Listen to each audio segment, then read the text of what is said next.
And a guy walked in and he just asked, how much is this? I want to buy for my girlfriend. How much is this? We told him. He says, let me go get my wallet. He came back with 4 other guys and guns. We hadn't even had the chance to move the hair. To date, we've trained over 5,000 women through that program. That's a lot. You know? Why? Because we adapted to the situation that, okay, so people are losing jobs. How can we contribute to society to make sure that, this thing, we're able to contribute and just help women to put food on their tables? We started the masterclass, and a lot of people started their businesses through their programs. They were aiming to injure me, so I actually got injured. Oh, you know what I mean? So for some time, I couldn't play. My goodness! And that's around the time when I said, you know what? Let me just leave the school. And but still, I think it made me because. Welcome to the podcast. Yeah. Okay. Why 7x growth? 7x as 7 is a perfect number. Okay. And so we grow you to the 7 times and perfect. Oh, to the perfect size. Yeah. Perfect size. Yeah. That's perfect because I was born on the 7th day of the 7th month. Oh, yeah. That's very nice. Yeah. So this is how we are starting now. Yeah. Okay, we are rolling. So my name is Christian Nyembue, and I have with me in this studio Mr. Nyamz. They call me Mr. Nyamz. Oh. Government name Darryl Nyamz. Darryl Nyamutsamba. I had to cut it short because it was difficult for a lot of people to say. So in the public, people call me Mr. Nyamz, but my first name is Darryl, so Darryl Nyamz. What is Nyamz means? Is it Nyamutsamba. meaning? Nyamutsamba. So you see, could you say that? Nyamutsamba. Nyamutsamba. Yo, so you're struggling, right? So I cut the surname short. So Darryl Nyamz. You don't want your surname to be in public? No, I don't mind. I don't mind. You see, I'm saying it, but you're struggling to say it. Introduce me, Darryl Nyamutsamba. Introduce me. You can't. So I cut it to Darryl Nyamz so that it's easier for people to say because I'm in the public eye. You know what I mean? Yeah. You don't want to have a difficult name, whilst you're in the public. Well, that's good. That's good. But everyone know that is the Mr. Shara Hair. I guess. Please, can you tell us about you? Just a little bit more about you personally. Yeah. And then we can dive into the business. I wouldn't define myself through one business venture. Okay. Even though that's the main one at this particular point in my life. Probably the most important business I've gotten into is Shara Hair for sure, as far as impact and everything. But my journey cannot be, put into that one thing because I consider myself a creative entrepreneur. Mm-hmm. What does that mean? It means that I use my creativity. I'm just a creative person. So I've used my creativity in so many layers of my life, right? And I found myself in entrepreneurship. Mm-hmm. Like I was saying before, I've always been one that refused to do things because of money. I'm more driven by passion. So I have to be passionate and I have to be interested in whatever I'm doing. At some point in my life, I got into that headspace where it's I need to get some money, so I'm doing whatever. Whenever I did things because I wanted to get money, I did not make money, number one. Number two, even if I did it for connections, those connections we weren't able to connect. So I might meet the wealthiest person I've met in a different field that I'm not really interested in, right? Because I'm making progress, but we don't necessarily connect. So I consider myself a creative entrepreneur. My first love as a youngster, growing up in Harare, Zimbabwe, I wanted to be a soccer player. Oh, so can you play?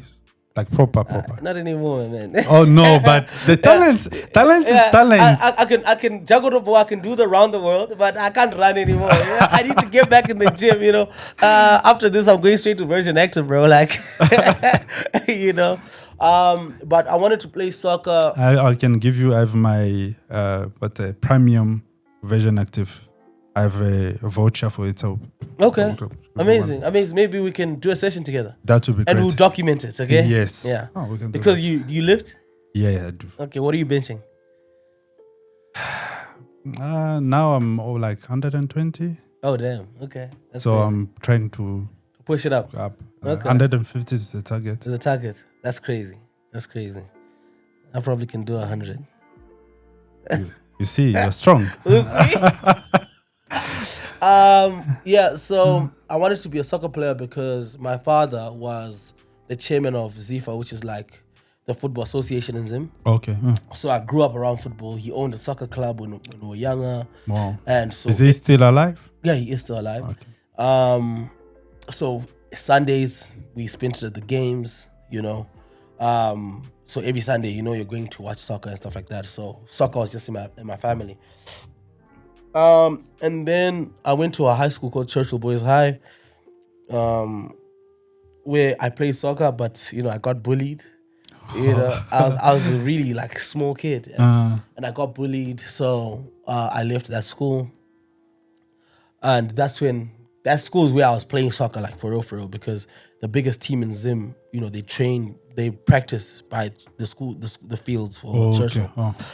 Oh. That's when I lost my passion for soccer because it was other soccer guys all bullying me, and I fell in love. Man. And I fell in love with music, at that point. But like just about that particular point of you had a gift and a passion, which was soccer, and then now you changed because of the bullying, and then because bullying is a very serious issue. Yeah, and it is. And then it's just hearing from you also that you had to change, stop playing soccer. Yeah. Yes, people can say no, that's God will or no destiny or whatever change. Yeah. But it can also be a serious. How many people are leaving their passion because of the bullying? Yeah. So it's very serious. I'm sure a lot of people. The other thing that had happened also is because I think I had climbed into the senior team at the time.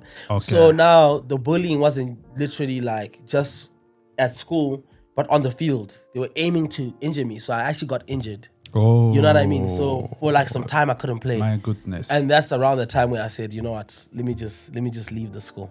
And but still, like I think it made me, because at that point I fell in love with like music and stuff like that. And I wanted to be a rapper, But in Zim at the point, no rappers were like making money, So I approached a South African company and asked them to bring one of their platforms into Zim so I could find my way into the industry, have conversations with people in the industries. This is how my journalism career starts. Okay. Right? So journalism. You can call it that. Podcasts, that is journalism, right? You're a journalist, right? I am not. I'm an entrepreneur. This is journalism, what we're doing right now. You see what I'm saying? This is journalism. So we start a platform called Youth Village Zimbabwe, which goes on to become the biggest online developmental platform for the youth in Zim, doing over 100,000 unique visitors, with scholarships for people to go, universities around the world and stuff like that. Shout out to 980 Media. They gave me an opportunity. But I use that platform to also get close to musicians in the industry and start having conversations with them. Oh, wow. About, the music industry in Zim and stuff like that. And I realized a lot of the guys weren't making the type of money that I wished to make. At some point, I then approached the company, South African company, and I told them, could we please try a hip-hop magazine in South Africa? And they said, at the time, this is now 2015, and they said that, well, hip-hop doesn't have much advertising at the point, but we can try, So that's when we started SA Hip Hop Mag, which went on to become the biggest online hip hop magazine in the country. So we started up in April 2015. By November of 2015, we were doing over 150,000 unique visitors on the website. Whoa. I won my first award through that platform. And that's when I got to meet like �K𝐂𝐄𝐋 and all these guys. I went and dig and saw your videos and interviewing them, talking to them. So I meet them. I meet them in 2015. And that's how, I get in the South African media and entertainment space. So what the transition from media to like you said, football. Yeah.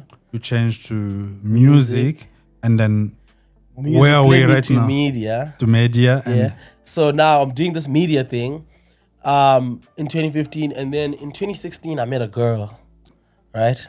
And this girl saw I was working so hard, but I wasn't making too much a money. lucky girl. Is it a lucky No, girl? I think I'm the lucky You're one. the lucky one. I'm the lucky one. So I meet this girl, and she's like cum laude graduate in accounting. So she was headhunted, for on her first job. She was earning like 28,000 rands. Wow. She had a big house in Centurion, like, double story, Wow. 3-bedroom and a nice estate in Centurion. This is her first job. She just graduated. And I met her around this time and we connected, and she saw how hard I was working on the internet. And she was like to me, she asked me how much I was making, I was making a decent amount, about 6,000 rands, with accommodation provided by the company. Okay. So I felt like I was pretty comfortable at the time. I was young. And she said to me, dude, like, with all your pages that you've grown to like in the hundreds of thousands, with this hair business idea that I have, if we applied all of this work that you're applying into this hip hop thing onto this, we can make a salary in 2 days. And she started showing me the prices of wigs and, the profit and stuff like that. And, women are powerful, my brother. Very powerful. That's how my life changes course. My life changes course, I took the bait and I said, okay, let's split the company into half. I own 50%, you own 50%, and I'm willing to commit and figure this thing out. And that's how my journey in business starts. Wow. Yeah. But that's the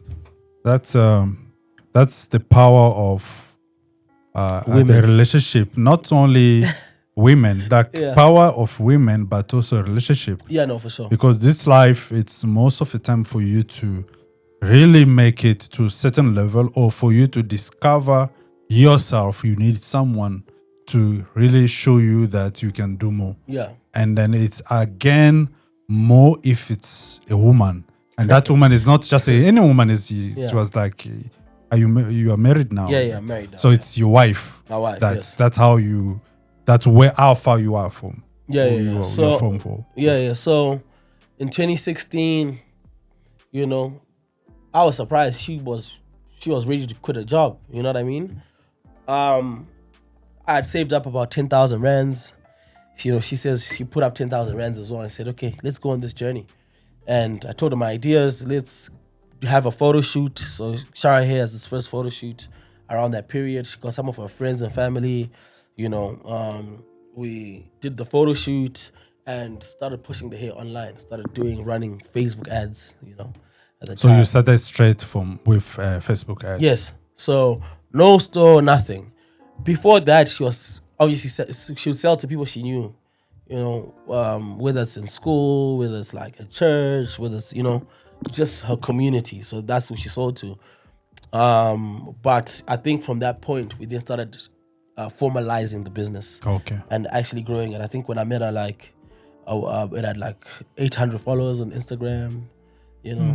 Probably something similar on Facebook and stuff like that. So we did the photo shoot, dressed up the page, dressed up the Instagram, and started running Facebook ads. Between 2016 June to 2017 July, we were able to generate about 500,000 rands in revenue. Wow. So which was a big deal to us. Whoa. Which was a very big deal to us. And we took that money, saved it. We bought. So at this point, we move in, okay, into an apartment in Gandhi Square. Oh, okay. Okay. So we don't have a store. We don't have flyers. It's just all digital media advertising.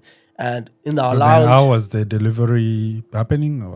So people will come to you? Or people will come. People will come to Gandhi Square, Okay. and come in the apartment. In the lounge, we had a TV stand, set up some doors, little setup in the apartment. Just, because we didn't have that much money to do anything. We saved up the money. We were able to save up about 300,000 rands. we took 100,000. We bought a accident damaged car from SMD. Shout out SMD. Fixed it up. It was a Hyundai Santa Fe 2012. I remember clearly. 2017, the first car we bought, and fixed it up for like 120,000. Wow. In the summer of 2017, saved up another 100K, so we had 300K. 2018 took our first trip to China. Landed in China in February because we had started engaging factories around different provinces and stuff like that. But we knew everyone goes to China to Guangzhou to buy hair, So we said, let's go to Guangzhou first and then we'll go to these factories. Bro, we got to Guangzhou. There's like super tall buildings, like 15 stories, 20 stories, and it's hair from top to bottom. Ooh. So by the time you get to the third floor, you're confused which hair was good, you know what I mean?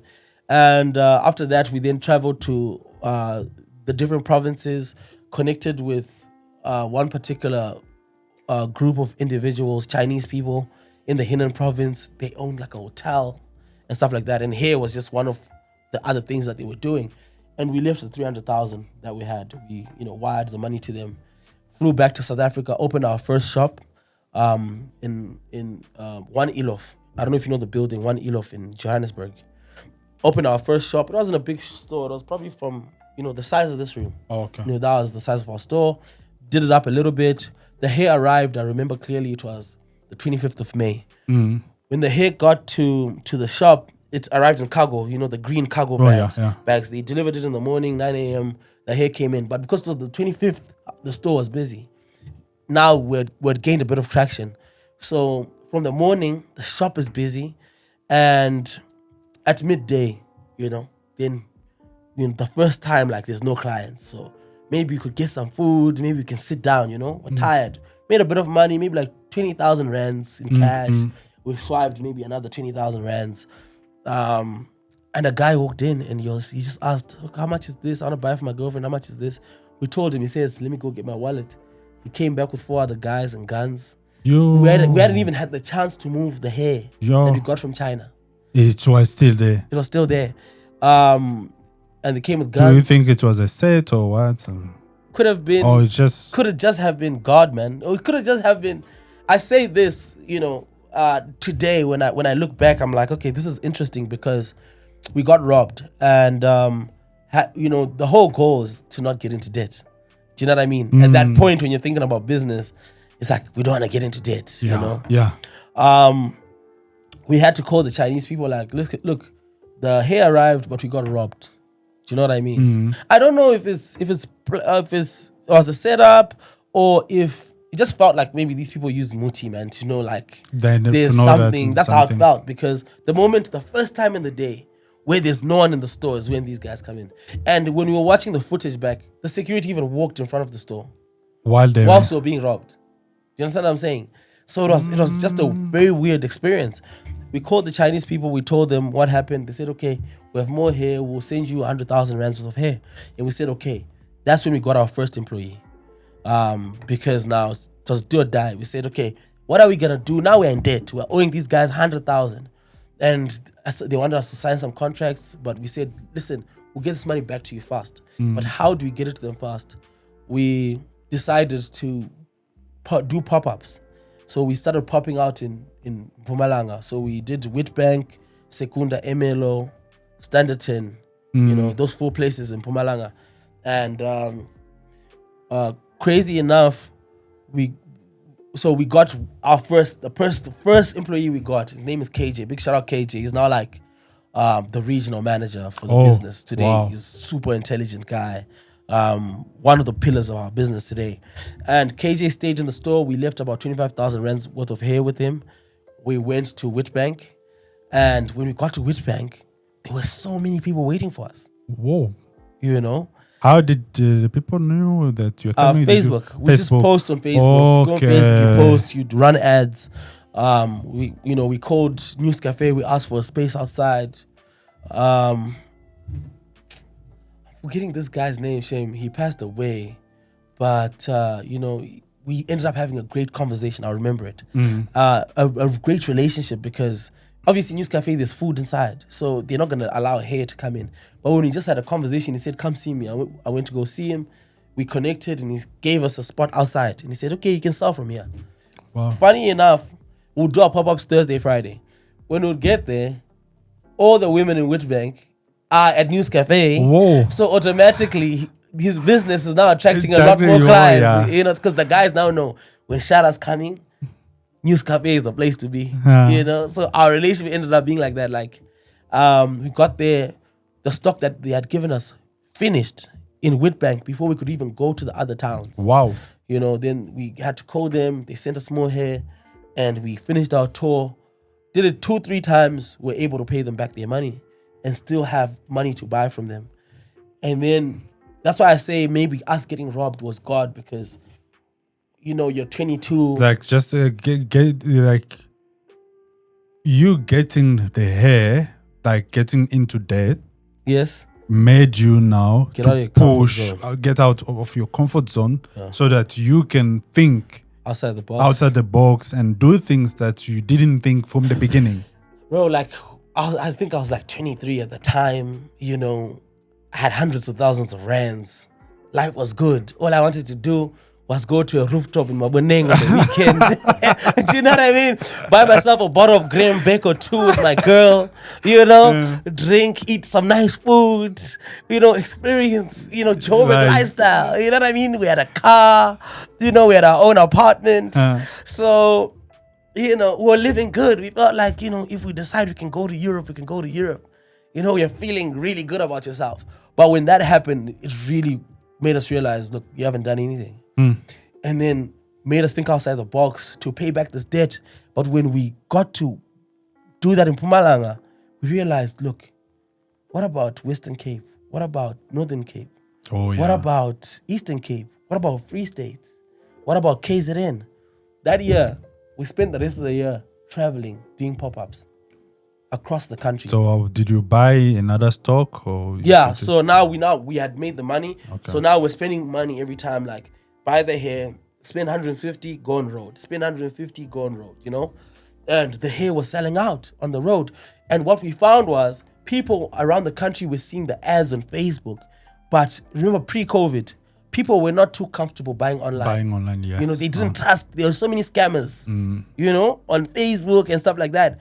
So when we get on ground, they say, we have seen your company, but we didn't know if it was true or not, if you guys were real or scammers. But now that we've touched your blood, some people, you just come to see if it's true or not. You know what I mean? And we were wondering, why are so many people coming without money? Some people would come and buy. Some people would just come and they want just to see. You know, just to greet us and, you know, get to know us. By the time we finished this tour, it was going to November. And when we got back to the shop, bro, like, for the first time, there was a pile like this of bags that were about to be couriered out. Wow. You know what I mean? And that was because people now believed that this is a real company. We had activated the brand without even knowing that we were doing that. You know what I mean? And at the end of that year, my sister, she would come to the shop and realize there were so many people in there. And she said, dude, I think you need to get an accountant, you know, that December. And I said, accountant for what, you know? But, you know, she forced one of her friends, her name is Judith, from Vaka Finance. Shout out Vaka Finance. They've been doing our financials and stuff like that. She then audited, you know, our accounts and stuff like that and told us, look, you need to pay tax. You need to, you know, all that's now business starting to get like serious. Yeah, now it's getting serious. You're starting to become like a proper company. Now you have to report everything, the tax and all the audit. Yeah, and without even knowing, she does an audit on our accounts, and she's still she's still working. She does the audits on our accounts, and we had generated 5.5 million rands. Wow, you know. And it was like, whoa, like, how did that happen? So starting 2019. So after checking like auditing your account, and she tells you that you have done you made 5 million, and you didn't realize that you made that much. No, I didn't realize it. Oh, okay. We just knew that, you know, we did. There's money there. There's money, like you're just enjoying life. You just know that there's money there. But also, to be honest, when I really look in hindsight, you are so tapped in and focused. Because Okay. every day, everything is on you. The WhatsApp messages, the Facebook, the Instagram, you're replying. You're doing everything. The phone calls, we could be sleeping at 11, 12. A client can just call. At that point, we would pick up like 1 a.m. Someone is thinking about hair. You pick up, you know what I mean?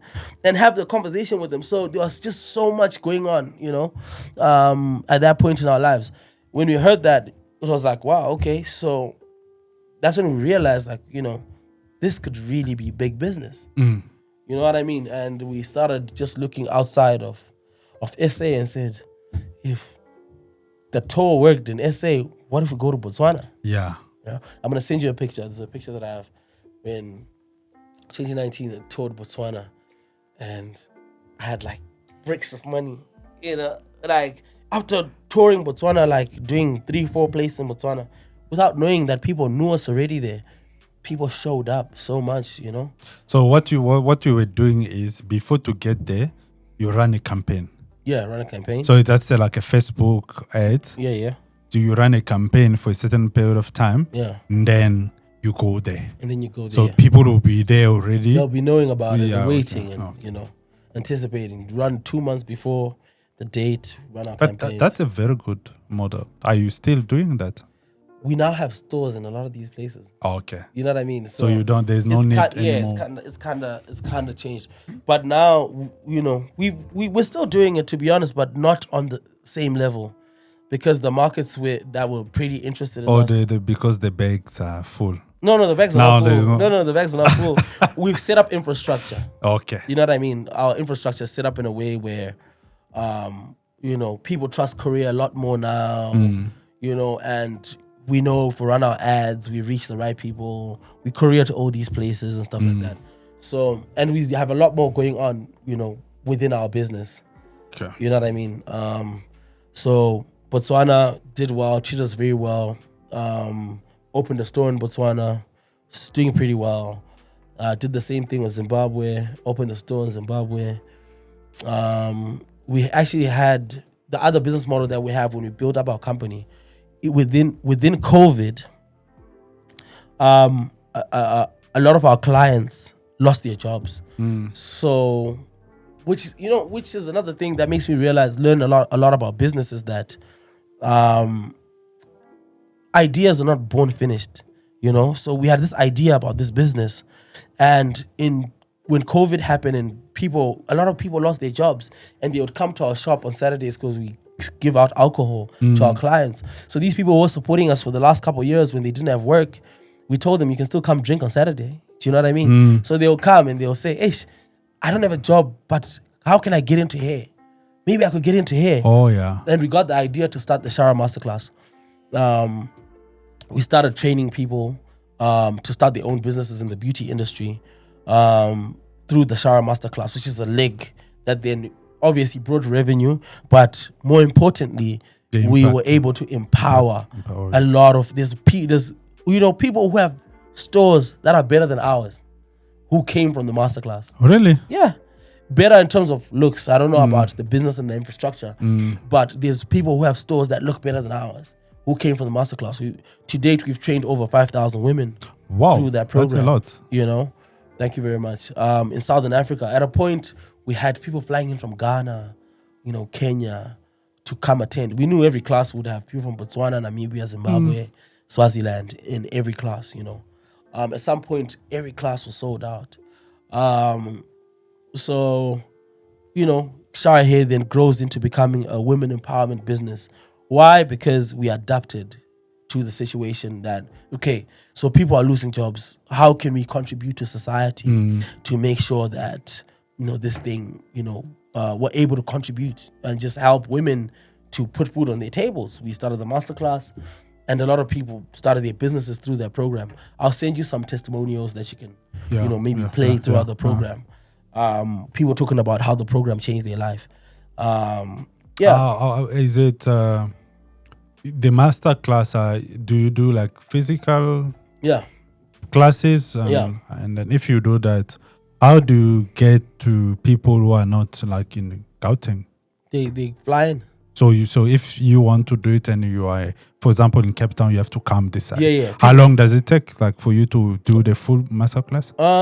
We have a beginner's course. It's Monday to Thursday. Okay. So that's 4 days. We have an advanced course. That's 3 days. Monday to Wednesday. And then we have like a makeup class. We have maybe. So everything in general, like how long? You just budget 2 weeks. 2 weeks. Yeah, just 2 weeks, and you probably can get. So it you done. just budget now where you are going to stay and sleep and everything, and you say. We kind of had it set up with partnerships with accommodations close to where the masterclass that's is great. in Braamfontein and type of stuff. So we kind of had the whole ecosystem set up. Oh yeah, You know what I mean? That's now we are 90% done with our online masterclass. Very, very soon we're launching it. We've been shooting it. We did not want to just put out a substandard, online class. So we had to do our research on how to present it, and because obviously teaching someone online and teaching them on ground is not the same. Yes, yeah. We had an opportunity just to, put a course out because we've been done with it. But that's also, it's like you can just edit as a like people who, yes, other people, they can access it online, but also you can give to those who came to the masterclass so that they can have something. Yeah, exactly. Because sometimes, especially those who just learn and go, they don't do nothing, they might forget. You will forget. Mostly after taking, if you don't practice or do it in the same time, you can still keep something that you can still go, and then that is going to just activate your memory to remember, and so that you can start again. 100%. Than to come fully into the masterclass again. Yeah. Yes, 100%. that is going to be benefit for you, for them to come back. Yeah. But it's kind of not fair. You said that you are doing it out of passion, Yeah. not mostly just for money. Yes, of course, you are getting paid for it. Yeah. But I'm just thinking loud. No, I appreciate that, and I think that makes a lot of sense. Which we are at a point where it was so important for us to take it online. So very, very soon we're launching the. Are you in the French countries? Not yet. Do you want to partner with me so that I can take you to French countries? 100%. I think so. I think obviously now there's technology as far as, if you can shoot in English and then it can translate, right? Yeah, you can translate, but you still need like kind of just the same way that we started with like, I think if you want to open a branch in the place where you are not there. Oh, yes. So you have already a playbook in the way you did things. Yeah. So you just redo the same way. Yeah. Yes, there will be a little bit of change because you are not there physically. Yeah. But you can also just do the same, like I said. I mean, you just need few partnership. Yeah. And then that's going to be a way to also extend. We need to. I think we need to. We need to. That sounds like a brilliant idea. Because French countries, how many French countries we have? Listen, countries that speak French in Africa. It's more francophone than it is anglophone. Yes, yeah. Yeah, Africa is more French than it is English. Yeah. Most people don't even know that. Yeah. So it's like country like Congo. Congo is over 100 million people. Yeah. And then majority of them, they're women. Yeah, you from Congo, right? Yes. Would you go back to live in Congo? To go back to live there? Yeah. I don't think so. It's not in my 10-year Why plan. not? I have a very good business here in South Africa. Okay. So moving in Congo is just going to be maybe to open. Okay. My family is there. Everyone is there. I can still... And my ecosystem there is very good. Okay. So I can still go start a business or open branches, or I can still explore. That's a market that I know very well. Yeah. Because in Congo, I've never worked. Yeah. Like in Congo, having like a proper job. Yeah. But mostly it's just business because I have a background of business. It's my father been into business, and then because there was a period of time where he was doing like those plastic for plastic bag. Plastic bag. Oh, okay. Grocery plastic bag. Okay. My goodness, it went up. So Oh, grocery. Okay. So he've been in that, but he was doing he was supplying to people in a market. So the business of selling this on directly, the market on the street. So he will bring the plastic for them because they need it. They need it. So he'll buy them in our house. At certain periods of time, we had very big load and plastics. Yeah. And then now we just take them to the market, and people, they will sell, and then wow. they pay. They sell, they pay. Oh wow. So, and then but sometime he had I think 5 to 6 stores around Kinshasa. Wow. And then that was a big market. For plastics. That's plastics. Crazy. And then there was a time that we did a factory for biscuit. Oh wow. We were making them in our house. We had everything in the house. Wow.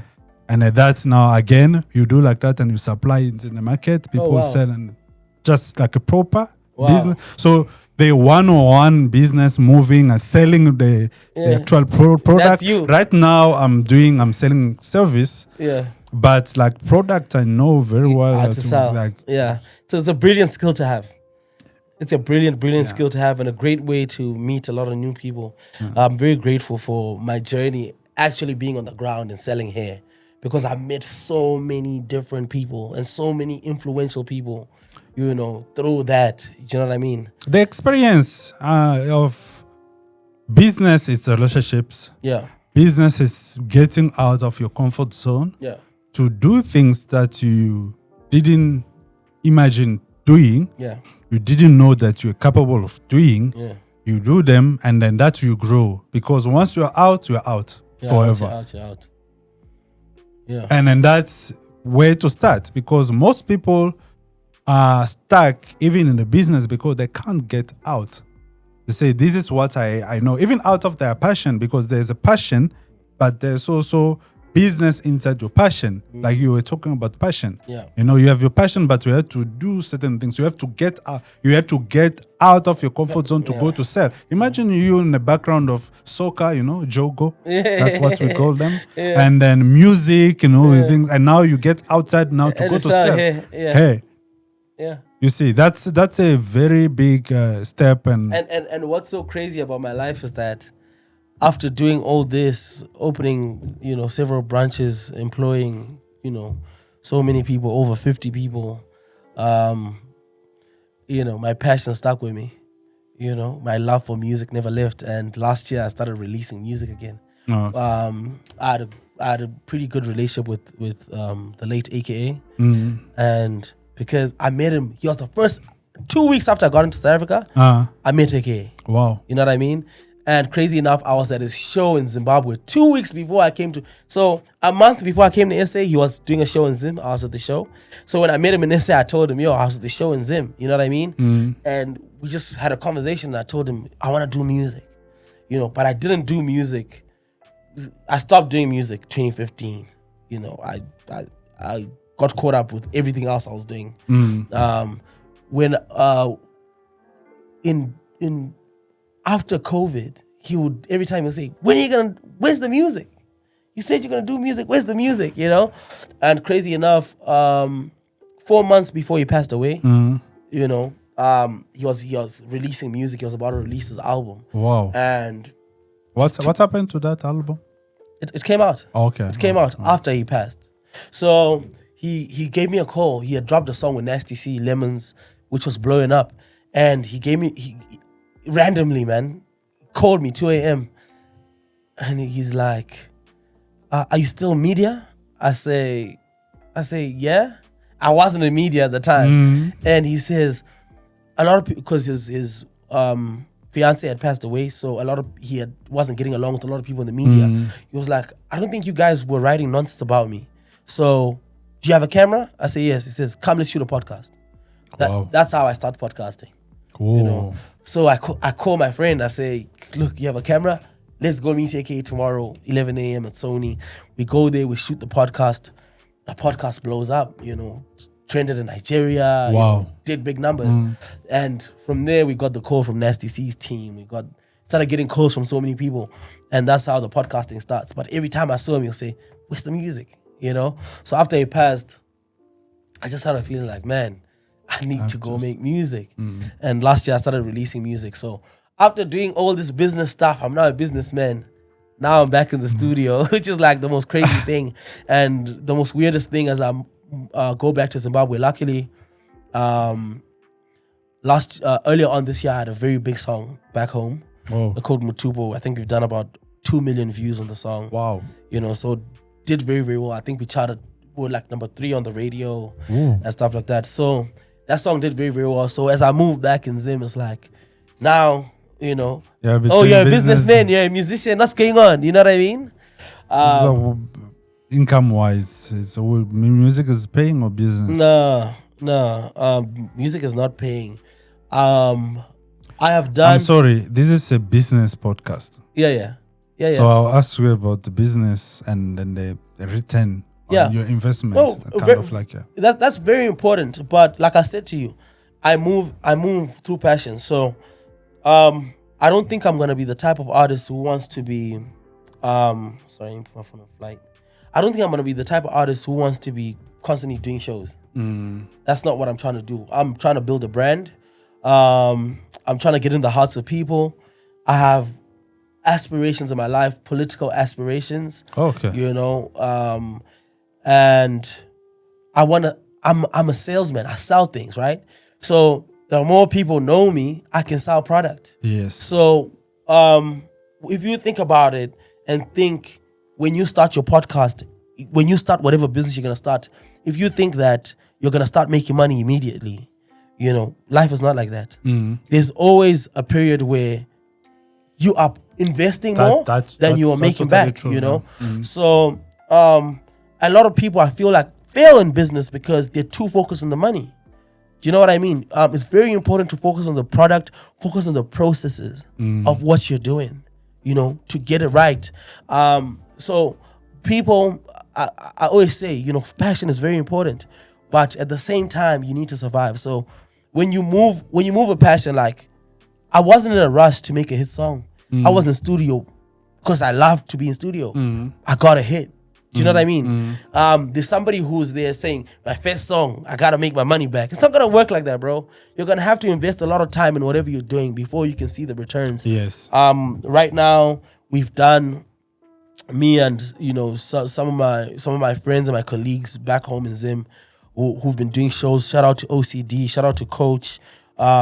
We brought like Nasty C to Zimbabwe, did a couple shows in Zim, you know, which is the business of music. You know, when I think about my music career, I don't think I want to be booked. I want to do my own shows, which are going to be showcasing culture, whether it's like having stands for hair, clothes, because I want to get into clothes and stuff like that. The different things I want to sell. It should be like a market where I also present my music. Yes. Do you know what I mean? Yeah. So that's just kind of how I look at it. No, that's what you're doing is it's not like you are starting music to make a living in the music. Yeah. You have already a living. Yeah. And then music is your passion and you're just doing it. But listening to you, it looks like you have already a plan. Yeah. Because you just spoke about doing your own show, which can make sense. You have a show and then also you showcase the hair, your clothing and the things, and you're still doing the business. And then the music, because most of the people who buy your hair, your clothing, the things, just people who listen to your music.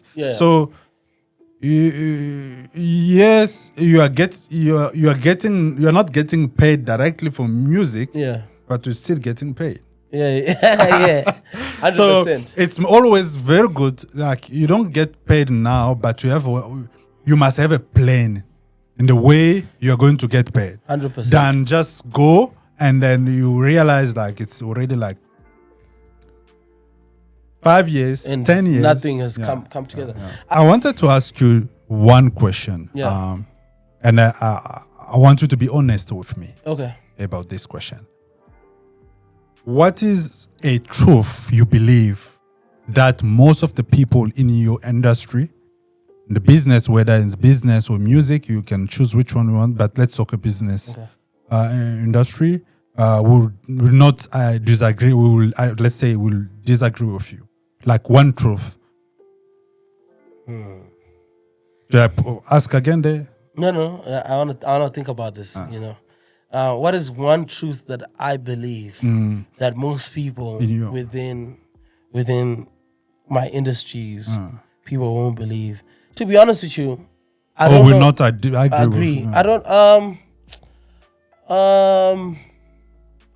I really think like the whole conversation that we've had has a lot to do with passion. Okay. I don't think a lot of people believe in following your passions. I hear a lot of people, they say that your passion should be for fun and you need to have, the things that make you money. But to be honest with you, Christian, the way I look at life, especially in the time that we live in, 2025, I'll say this started probably 2020 going forward.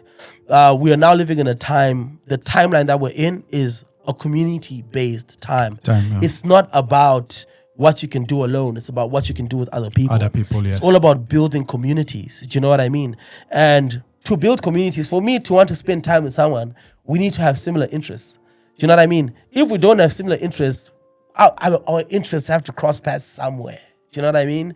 So for me, I feel like you need to stay true to your passions, because when you're not passionate about something, it's very difficult for you to work overtime because it feels like work and you're drained. Yeah. But if you love what you're doing, you can do it all day and not feel like you're working, So I really stand by, passion. Even when I meet some of my relatives asking me to talk to their children because they're not doing well, I always ask them, like, have you had conversation with this person about what their passions are? As you try to motivate them, meet them halfway and talk to them about the things they're interested in, not just to force someone to be a doctor when they don't want to be a doctor. Yeah. Do you know what I mean? You find that a lot of people are going to be depressed in our society because of this. You know what I mean? So I think that's the main thing for me. That's true. I agree with that also. What I love also from what you just said, the community. The word of today is a word of community. And then that community you have to build your community around what you love. And then because you have a common goal, interest, and passion, and that can even push you. Talking about community, the Circle of Founders is coming.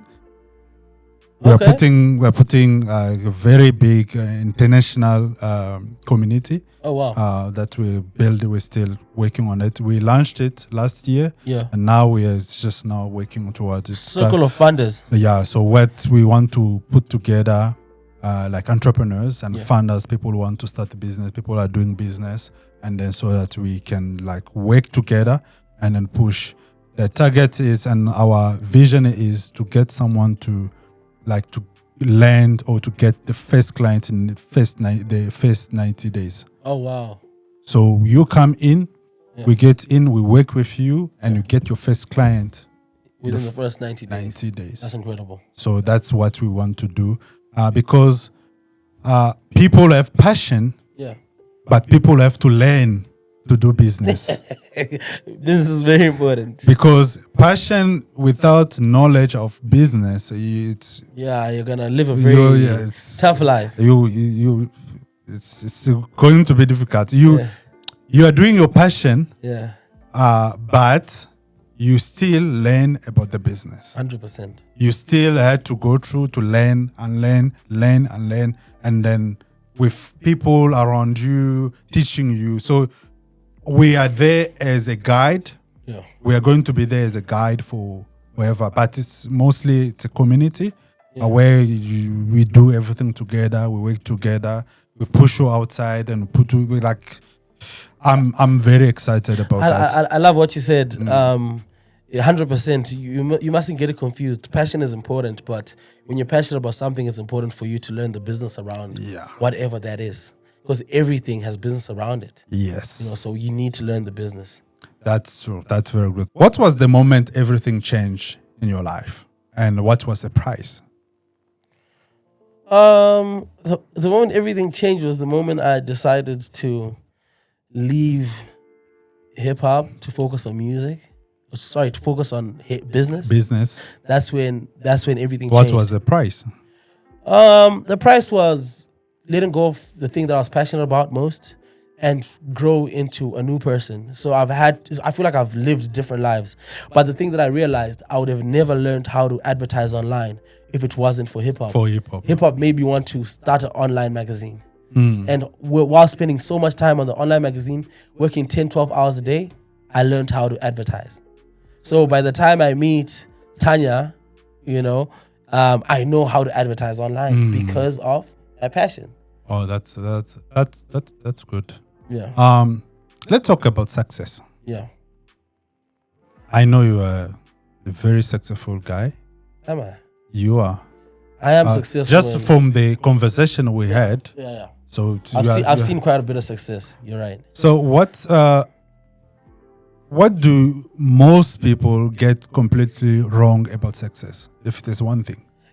Even when you say I'm a successful guy, I have to look in hindsight and say, okay, I've seen quite a bit of success. Success is not a destination because I'm consistently evolving, and when I achieve one thing, I want the next thing.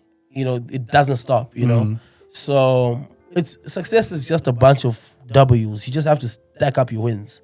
You know what I mean? So you can't stop. You can't say, okay, we did 1 million rands, we're successful, we're done, because it's gonna finish.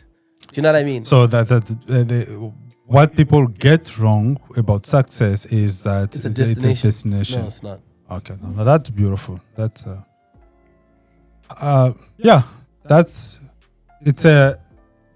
it's very important to know about that. And then I love what you just said, that it's not a destination, because you stop evolving and growing just the day you die. Yeah. Success is a state of mind. Yes. Yeah. Because there are always new things that you have learned. You have to go. The world is even never until evolving. Today, Elon Musk still want to get to 1 trillion.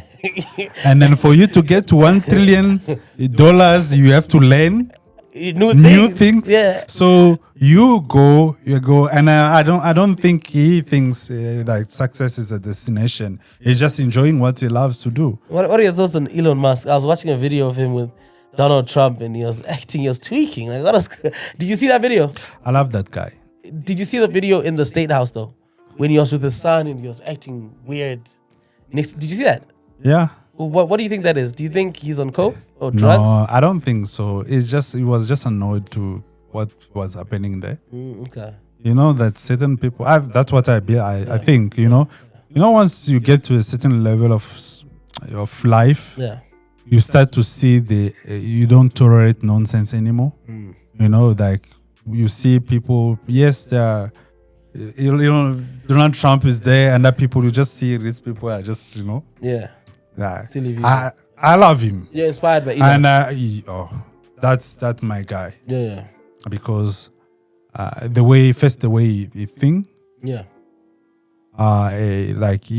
He doesn't do business like everyone. Yeah, no, it's totally different. He creates his own path. He creates his own ways, and he succeeds with that. Yeah. And then he is okay when he fails. Yeah. So but also, what I love about Elon is you can tell he's passionate about what he's doing. He takes a lot of risk. That's a person who knows how to monetize his passion. 100%. So when you have a passion, you have to monetize it. And for you to monetize your passion, you have to learn the business around your passion. Yeah. That's why you need people like Oxano 7. Yeah, you need Oxano 7. Yeah. So now, let me, I don't want to go.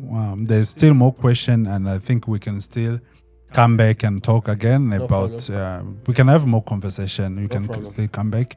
I don't know if you have something to talk about. Let's talk about the business, Shara Hair, or any business that you have now. What's the plan? What's the future of the business now?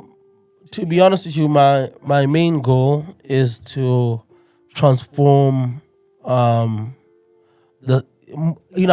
now my focus is really Southern Africa. just our mindset and be able to unify all of Southern Africa through culture and business. I'm trying to figure out a way to get people together and do business together. So I guess the main vehicle that I have right now is the beauty industry. Okay. I feel like we have there's power in the numbers. I feel like the market in Nigeria is much more powerful because they have about 200 million people in that particular market. So even when I speak to the Chinese, like when they go in that market, there's a lot more money there because there's a lot more people. Even though South Africa has the most powerful economy on the continent, right? Yeah, that's true, right? Yeah, that's true. It's the first. Yeah. But the thing is just that the numbers are not the same. They don't count the same. South Africa's 60, 70 million. They're at 200 million people. So when I look at the musicians, we're not playing at the same level. Do you know what I mean? So we need to figure out a way to unify Southern Africa. If we're able to unify Southern Africa, we're gonna be above 300 million people, I'm sure. Yeah. So that takes Zimbabwe, South Africa, Botswana, Namibia, Lesotho, Mozambique, and if we're able just to figure out a way to unify and create like a trade bloc like East Africa. That's what East Africa did. They don't need to do much. They don't need to leave that region, the artists or the business people. If your business is thriving in Kenya, guaranteed you can cross into Tanzania with your ID. Do you know what I mean? And the business in that region is thriving right now because of that. So we need to figure out how to, unify. That's the vision going forward now. Now, thank you so much for coming to our podcast. It was a pleasure really to have this conversation with you. I really enjoyed. I hope you also enjoyed. I did, sir. Thank you so much. Thank you so much, guys. Thank you.